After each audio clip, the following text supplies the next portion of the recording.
Virus, ये नाम आजकल हर किसी के ज़ुबान पर है। हर किसी की ज़िंदगी में आज इसने आतंक मचाया हुआ है। लेकिन क्या आप जानते हैं कि क्या होता है ये वायरस, आता कहाँ से और फैलता कैसे है? ज़्यादा टेक्निकल बात नहीं करेंगे, सिंपल तरीके से समझेंगे आज इस वायरस को।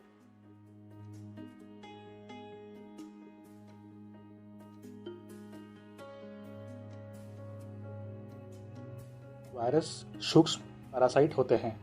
आमतौर पर बैक्टीरिया की तुलना में बहुत छोटे होते हैं।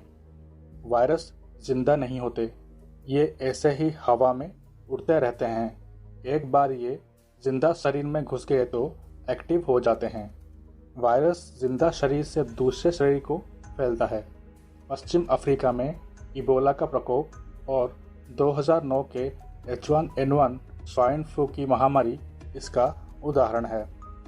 वायरस एक प्रोटीन जैसा है, जैसे सेल्स जो सभी जीवित जीवों को बनाते हैं, न्यूक्लिक एसिड, डीएनए या आरएनए जैसा। दूसरी ओर वायरस इन न्यूक्लिक एसिड के भीतर निहित जानकारी को खराब कर नेचुरल लिविंग प्रोसेस में बाधा उत्पन्न करता है, जिससे होस्ट की जान भी जा सकती है। चलिए जानते हैं कि वायरस काम कैसे करता है। वायरस का पहला काम अपने डीएनए या आरएनए को होस्ट सेल में पहुंचाना, ताकि होस्ट सेल के नेचुरल प्रोग्रामिंग को बदलकर अपनी मनमानी की जा सके। सबसे पहले वायरस को होस्ट के शरीर के अंदर तक पहुंचने की आवश्यकता होती है। नाक या मुंह और खुले घाव वायरस के प्रवेश द्वार के रूप में कार्य करते हैं। कभी कभी इंसेक्ट्स द्वारा भी वायरस प्रवेश कर सकते हैं। संक्रमित की लार या शरीर की कोई भी फ्लूइड के द्वारा दूसरे को संक्रमित कर सकता है। एक बार शरीर में घुसने के बाद यह तेजी से अपने आप को डुप्लीकेट जैसे कॉपी पेस्ट करने लगते हैं और होस्ट के शरीर में फैलने लगते हैं। डेंगू की बीमारी भी वायरस के वजह से ठीक इसी प्रकार एक इंसान से दूसरे में फैल जाता है। वायरस शरीर में घुसने के बाद सेल्स के साथ अपने आप को बांधने का प्रयास करते हैं, जैसे जोंक खून पीने के लिए चिपकने का प्रयास करता है, या फिर जैसे मच्छर, जैसे दो इंटरलॉकिंग टुकड़े।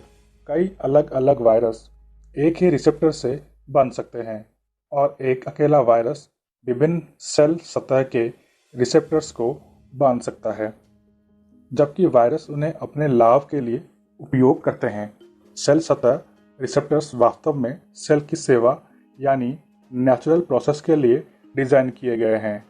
एक बार अंदर जाने के बाद वायरस अपने डेटा को छोड़ देते हैं और सेल्यूलर मशीनरी के विभिन्न हिस्सों को चेंज या हैक कर लेते हैं।